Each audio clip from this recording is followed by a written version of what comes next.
दोस्तों नमस्कार। जिस देश में राजनीतिक सत्ता के सामने कानून या नियम कायदे भी ढीले पड़ते हुए दिखाई देते हों, उस देश में राजनीति की लगाम जिस जनता के हाथ में होती होगी, जरा कल्पना कीजिए अगर वो अपनी ताकत को दिखाने पर आ जाए तो एक दो नहीं, सैकड़ों बुलडोजर भी उसके सामने पस्त पड़ जाएंगे। बुलडोजर की ताकत एक मकान को गिराने की हो सकती है, लेकिन जनता की ताकत तो उस पूरी सियासत को ही पलटने की होती है जिस सियासत पर सवार होकर कोई अपनी राजनीति को साधने के लिए अलग अलग औजार, अलग अलग हथियारों का इस्तेमाल करता है।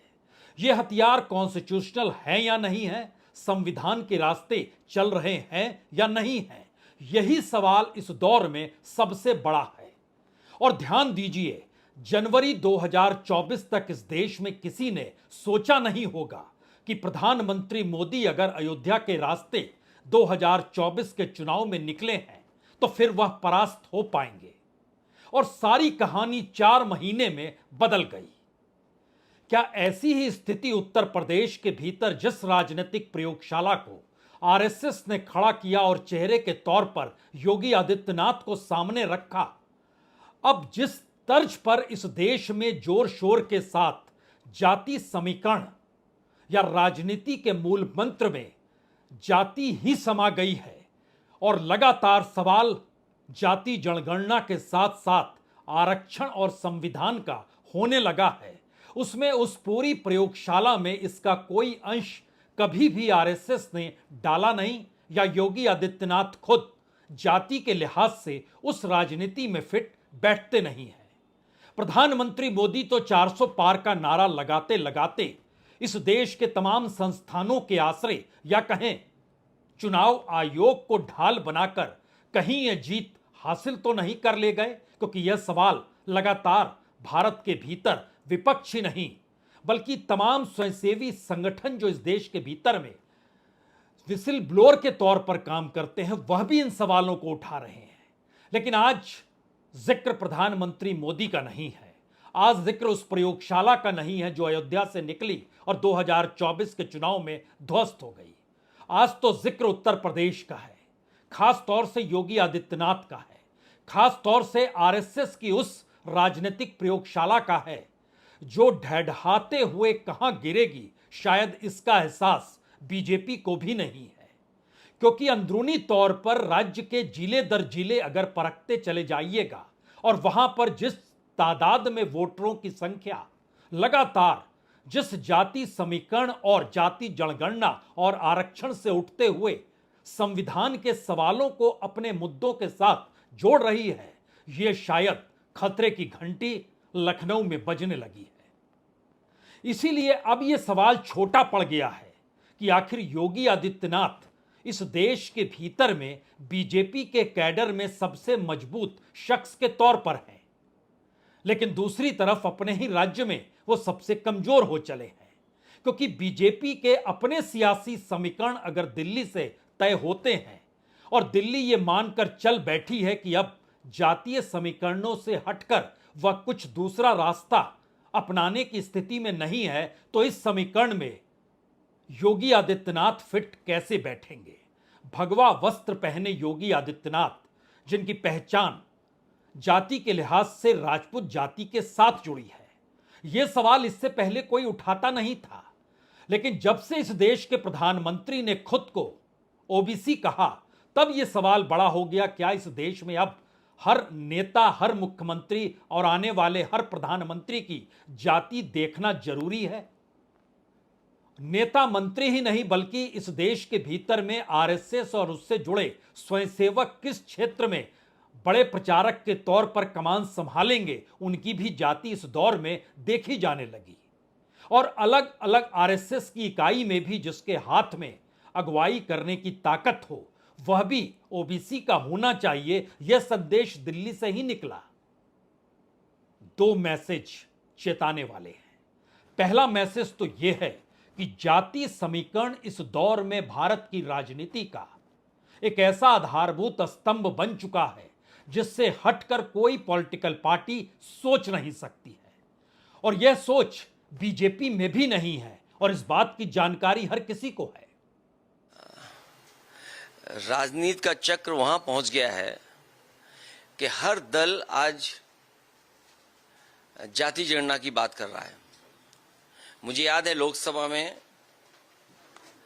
दक्षिण भारत के समाजवादी पार्टी, आदरणीय लालू प्रसाद यादव जी, शरद यादव जी और बहुत सारे नेता, खासकर दक्षिण भारत के, इस बात की मांग उठाते रहे हैं लोकसभा में कि जाति जनगणना हो। और आज परिस्थितियां ऐसी बन गई हैं कि हर दल जाति जनगणना कराना चाहता है। और आपसे मैं कहना चाहता हूं, देख लीजिएगा आप, भारतीय जनता पार्टी भी उसी रास्ते पे चलेगी। ये बात मैं पहली बार नहीं कह रहा हूं।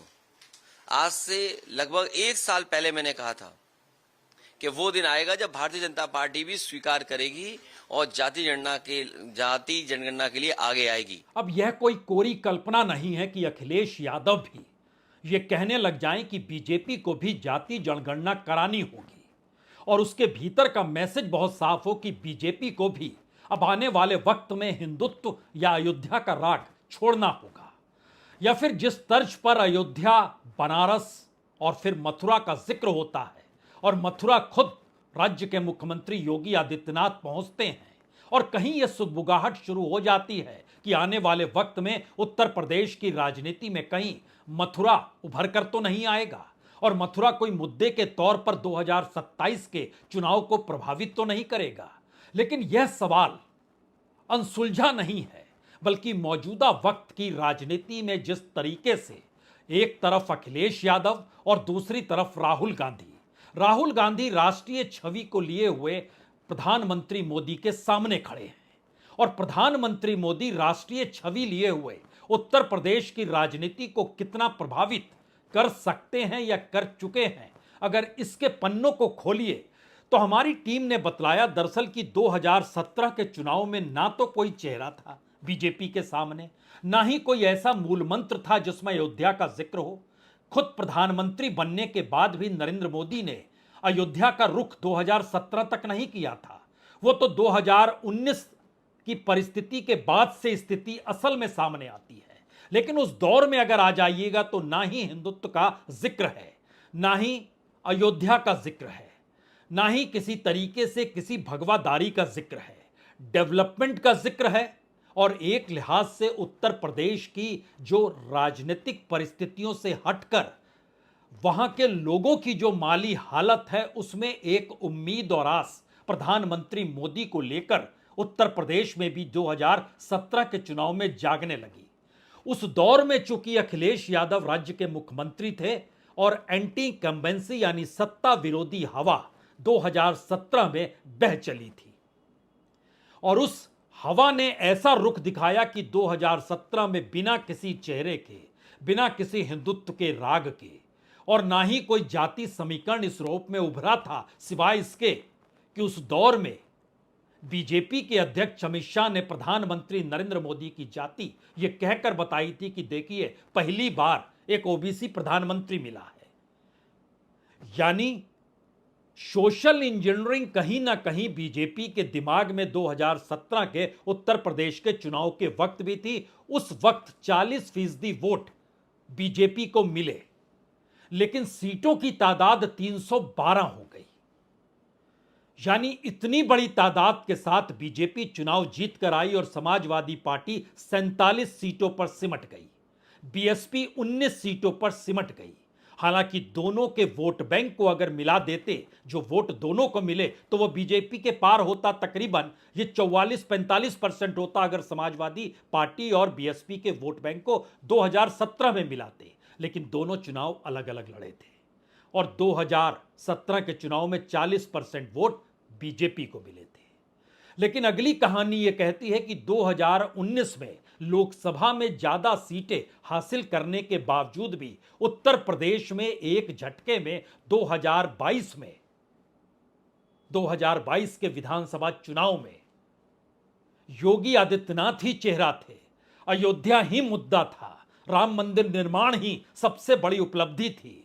इस दौर में राज्य में होने वाले इनकाउंटर हो, उस दौर में हिंदू मुस्लिम या 80-20 का खेल हो, बुलडोजर का आगमन उस तौर पे नहीं हुआ था जो मौजूदा वक्त में 2022 के चुनाव के बाद नजर आया, लेकिन उन परिस्थितियों में भी वोट बैंक लगभग 1.25% बीजेपी का बढ़ा, लेकिन सीटों की संख्या घट गई और 1-2 सीट नहीं गिरे बल्कि लगभग 57 सीटें कम हो गई और वह 255 सीट पर बीजेपी आ गई और समाजवादी पार्टी ने 111 का आंकड़ा छू लिया और उसको 32% वोट, जो उसके अपने राजनीतिक इतिहास में उत्तर प्रदेश के भीतर सबसे ज्यादा मिले, वह 32% तक पहुंच गई। मायावती गायब हो चली क्योंकि वह परसेप्शन के तौर पर बीजेपी के साथ थी या बीजेपी के अनुकूल थी।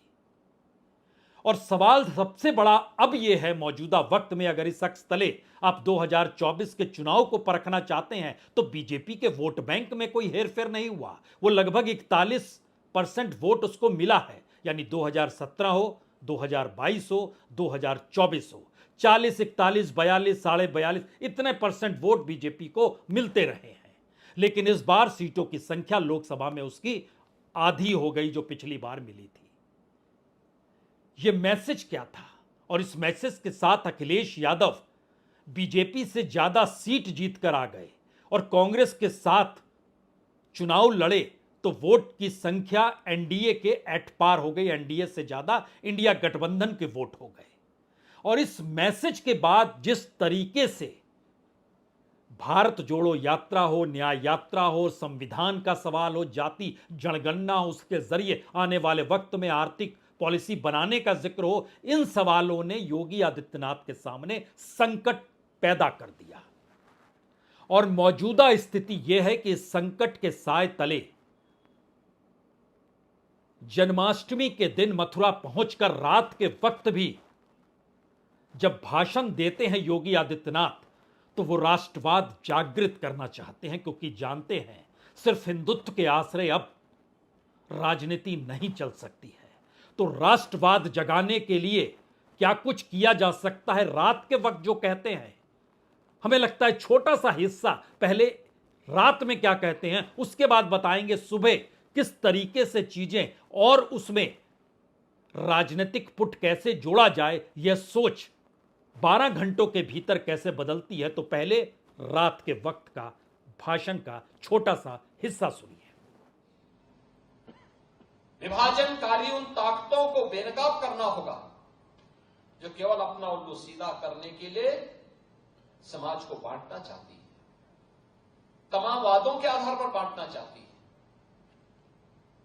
उनके लिए राष्ट्र की कीमत पर राजनीति उनके लिए अभिष्ट हो गई, लेकिन हमारे लिए राष्ट्र सर्वप्रथम है।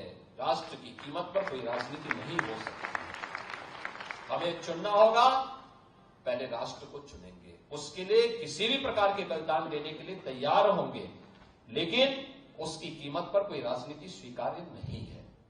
देश से बड़ा कुछ नहीं होता है, राष्ट्र से पहले कुछ भी नहीं, राजनीतिक दल भी नहीं, राजनीति भी नहीं।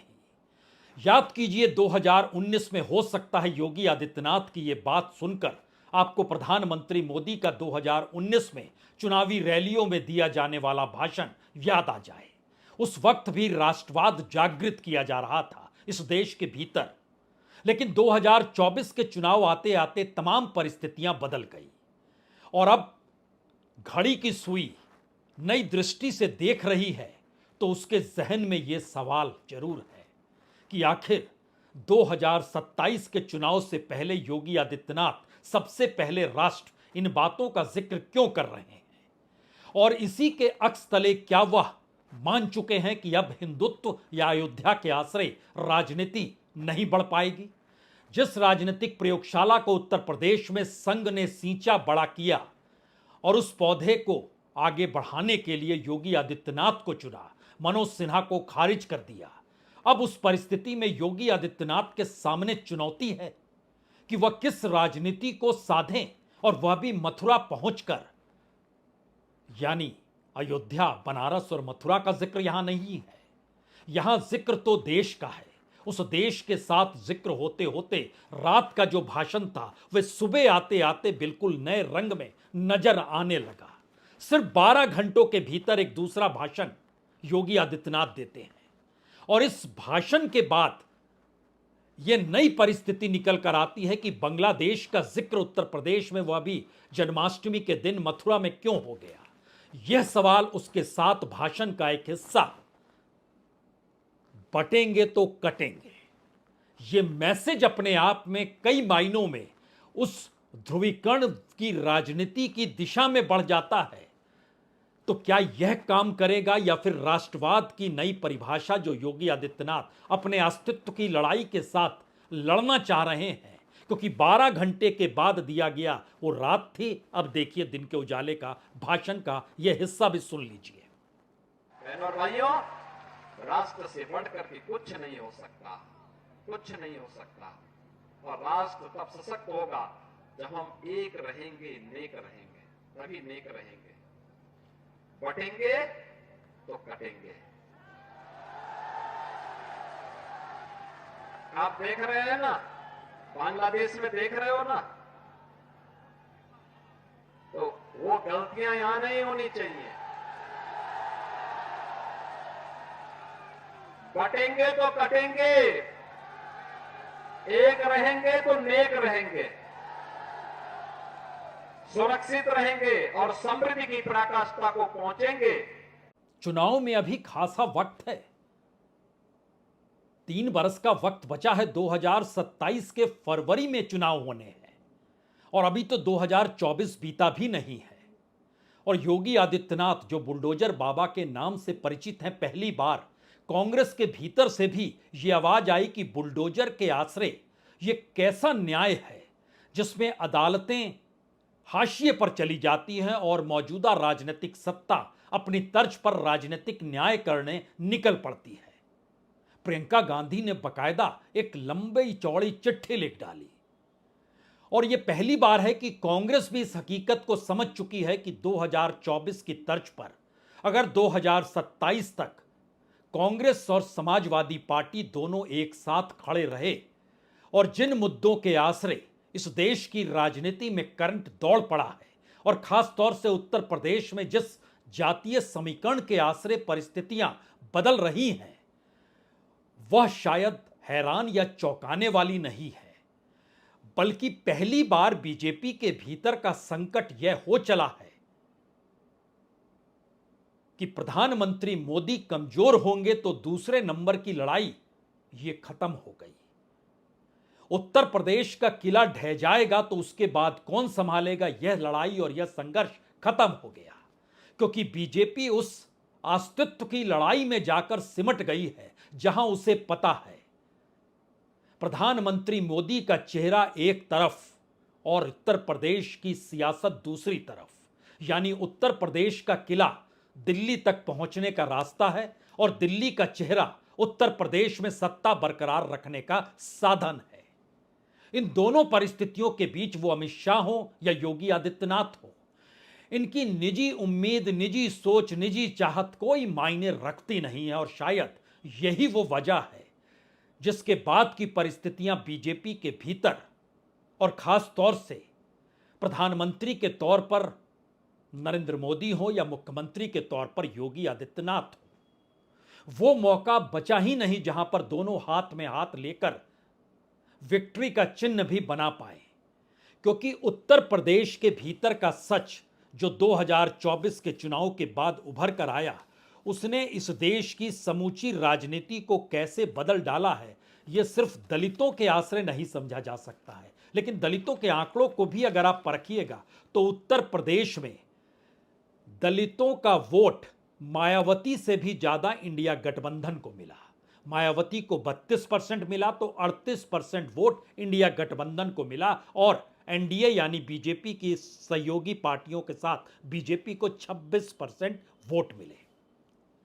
और यह एक ऐसी स्थिति है जिसने देश के भीतर भी दलितों के भीतर यह संवाद पैदा किया। जो कांग्रेस 2019 में सिर्फ 6 सीट जीत पाई थी, इस बार दलितों की जो सुरक्षित सीट है वह 20 सीटें पूरे देश में जीत गई।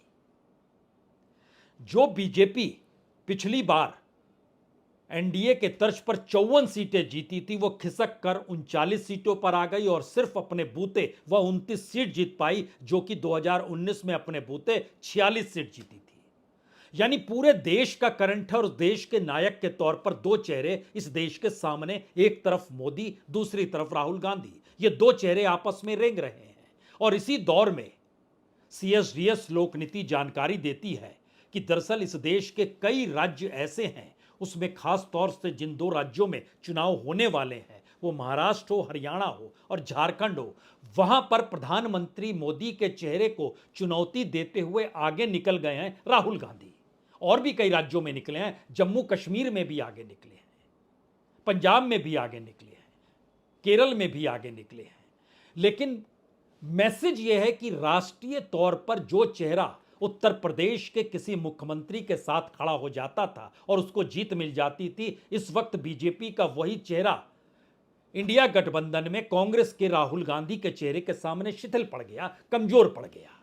और अब लड़ाई उत्तर प्रदेश में अखिलेश यादव सामने है और योगी आदित्यनाथ का चेहरा है। योगी आदित्यनाथ कभी चेहरे के तौर पर थे ही नहीं। 2022 में आप कहेंगे थे, लेकिन उसमें प्रधानमंत्री मोदी की मौजूदगी थी।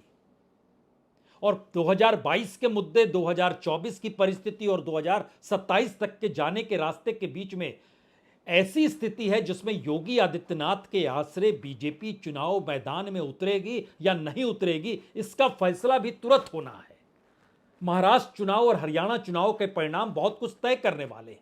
और लड़ाई इस बात को लेकर भी होगी कि राज्यों में जो अलग अलग मुख्यमंत्री हैं, उनकी परीक्षा ली जाए या खुद प्रधानमंत्री मोदी की ही परीक्षा लेकर एक नया ऑपरेशन बीजेपी के भीतर से शुरू हो जाए। मैसेज ये भी है। लेकिन सवाल यह भी है कि इस दौर में लगातार जो सर्वे आते हैं, उसमें एक सर्वे यह भी आता है कि इस देश के भीतर में बीजेपी का जो कैडर है वह नरेंद्र मोदी, कमजोर नरेंद्र मोदी के पीछे खड़े होने को तैयार नहीं है। वह योगी की दिशा में बढ़ रहा है। यानी मोदी के विकल्प के तौर पर राष्ट्रीय तौर पर योगी की मौजूदगी है, लेकिन योगी अपने राज्य में बाकी राज्यों के मुख्यमंत्रियों की तुलना में बहुत नीचे हैं। और वो फहरिस्त बहुत साफ तौर पर बतलाती है कि दरअसल योगी आदित्यनाथ 9वें नंबर पर हैं। उनके आगे हेमंत बिस्वा हैं, भूपेंद्र पटेल है जो कि गुजरात के हैं, और ममता बनर्जी है, केजरीवाल है, चंद्रबाबू नायडू है, स्टालिन है, तमांग है, ये तमाम लोग हैं। लेकिन बड़ी बात यह है कि इलेक्शन से पहले फरवरी 2024 में योगी आदित्यनाथ का परसेंटेज 51.3% था और अगस्त में घटकर 38.9% हो गया, जो किसी भी मुख्यमंत्री के कैरियर में सबसे ज्यादा झुकाव है। लेकिन सवाल सर्वे का नहीं है। यहां सवाल तो उस राजनीति को साधने का है कि बीजेपी के भीतर की परिस्थितियां किसके साथ खड़ी होंगी या किसको धराशायी करेगी, और उस बिसात पर योगी बचेंगे या नहीं बचेंगे। क्योंकि जाति समीकरण नकार पाना मुश्किल है। और इस दौर में हमें लगता है हमको आपको एक तस्वीर और दिखानी चाहिए। एक क्या दो तस्वीर एक साथ दिखाते हैं, खुद देखिए और समझिए, क्योंकि जन्माष्टमी का मौका है। और इन दो तस्वीरों के आश्रय देखिए, इस दौर में जो पूरा हिंदुत्व या मंदिर का राग होता था, उसके आश्रय चीजें चलेंगी नहीं। ये सिर्फ एक लोगों की जिंदगी और उनसे जुड़ी हुई आस्थाओं का सवाल है। और उस परिस्थिति में कोई भी मौका आता है, हर कोई पूजा पाठ करता है। तो इन दो तस्वीरों को देख लीजिए।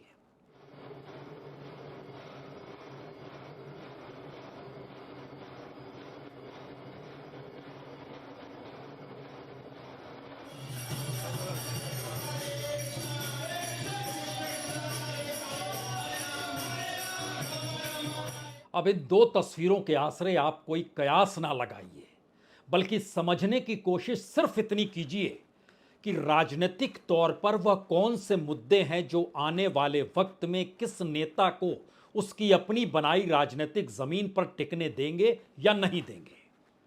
क्योंकि लोकसभा चुनाव में अपर कास्ट के वोट भी जो थे वो 100% बीजेपी के पक्ष में नहीं गए, तकरीबन 78-79% गए। बाकी 16% इंडिया गठबंधन के पक्ष में गए और 5% बाकियों के पक्ष में गए। लेकिन ओबीसी जो सबसे बड़ा वोट बैंक और चंक है, उसने किसी तरीके से जिन सीटों पर बीजेपी जीती है वो बचाई हुई है। और उसी ओबीसी की जनगणना, जाति जनगणना और आरक्षण का सवाल बीजेपी नहीं, इंडिया उठा रहा है, राहुल गांधी और अखिलेश उठा रहे हैं। क्योंकि अगर 24 के लोकसभा चुनाव के तले देखिए तो यादव माइनस ओबीसी बीजेपी के हक में है, यादवों के 82% वोट इंडिया के पक्ष में गए, एनडीए के पक्ष में सिर्फ 15% वोट गए। उसमें के बाद कुर्मी कोयरी आइएगा तो 34% वोट इंडिया को मिले, लेकिन 61% वोट एनडीए को मिले। और उसके हट के जो बाकी ओबीसी है उसमें 34% वोट इंडिया को मिले और 59% वोट जो है वो एनडीए को मिले। यानी ओबीसी ही वो दायरा है, क्योंकि यादव माइनस हो गया जो इंडिया के पक्ष में था। जाटव भी 24% गया एनडीए के पास, 25% गया इंडिया के पास। नॉन जाटव जो था वो सिर्फ 29% गया एनडीए के पास, 56% गया इंडिया के पास। मुस्लिम का सवाल नहीं है, 92% इंडिया के पक्ष में। बीजेपी उस वोट बैंक पर ध्यान देती नहीं है तो उसको 2% वोट मिले। यह परिस्थिति जब बतलाती है तो इसमें एक सवाल यह भी है कि खुद अखिलेश यादव जिस पिछड़ा दलित अल्पसंख्यक की राजनीति पीडीए के जरिए कर रहे हैं, उसने क्या पूरे मोदी मैजिक को खत्म कर दिया? और मोदी मैजिक अगर खत्म हो गया तो फिर योगी आदित्यनाथ का वो कौन सा मैजिक है जिसके आसरे वह उस राजनीतिक जमीन पर चल सके जिस जमीन पर बुलडोजर चलता है, जिस जमीन पर चलते वक्त वह उस न्याय का जिक्र करते हैं जिसमें अदालतें बहुत छोटी लगने लगती हैं। यह कौन सी परिस्थिति एक झटके में इस देश के सामने आकर खड़ी हो गई, यह भी एक सवाल है। लेकिन यहां पर एक सवाल और है, महिलाओं की सुरक्षा का मुद्दा जो अखिलेश यादव की सरकार में था उससे बहुत बेहतरीन स्थिति योगी आदित्यनाथ के दौर में आई, तो महिलाओं के वोट योगी आदित्यनाथ के पक्ष में रहे। लेकिन इस दौर में राहुल गांधी का अखिलेश के साथ जुड़ना, उसने एक मैसेज बहुत साफ तौर पर दिया कि लगभग 1-1.5% के वोट का ही अंतर है एनडीए और इंडिया के बीच, जहां महिलाओं के वोट दोनों जगह अगर बंट रहे हैं तो तकरीबन बराबर की स्थिति महिलाओं के वोट बैंक को लेकर है। यानी वो पूरी राजनीतिक जमीन जो इस दौर में गवर्नेंस के तौर पर, मुद्दों के आसरे, चेहरे के जरिए, डबल इंजन के जरूरत के आसरे, इन तमाम चीजों की स्थिति इस दौर में कमजोर पड़ गई। और शायद यही वो परिस्थिति है जो उत्तर प्रदेश की राजनीति में योगी आदित्यनाथ के भविष्य का फैसला करने वाली है। लेकिन एक सवाल आखिर में अपने जहन में रखिएगा, वो चाहे नरेंद्र मोदी हो चाहे योगी आदित्यनाथ हो, किसी का भी गिरना और ढहना अगर यह स्वतः हो जाता है तब तो ठीक है, लेकिन अगर इस बिसात पर बीजेपी अपने शहमात का खेल राजनीतिक तौर पर खेलती है तो फिर यकीन जानिए बीजेपी अपनी राजनीति में आने वाले वक्त में कहां पहुंच जाएगी ये आप कल्पना भी नहीं कर सकते हैं। और यह सोच 2027 के बाद से इतनी बलवती हो जाएगी कि जिसकी कल्पना सिर्फ की जा सकती है कि बीजेपी की स्थिति कहीं 1980-84 उस दौर में तो नहीं पहुंच गई, या फिर जब वो अयोध्या के आंदोलन के साथ चलनी शुरू हुई तो ये मानकर चल रही थी कि सत्ता में आएंगे, कुछ ऐसे ही उम्मीदों के आसरे उसे कुछ नए मुद्दे, कुछ नए चेहरे और शायद कुछ नई परिस्थितियों को पैदा करना होगा। संयोग से योगी आदित्यनाथ इसी परिस्थितियों के दायरे में है और खुद प्रधानमंत्री मोदी, उनकी अपनी सियासी स्थिति इससे हटकर नहीं है और इसका पूरा एहसास देश के गृहमंत्री अमित शाह को भी है, जो खामोशी के साथ इन दोनों परिस्थितियों को देख रहे हैं। बहुत बहुत शुक्रिया, बहुत बहुत शुक्रिया।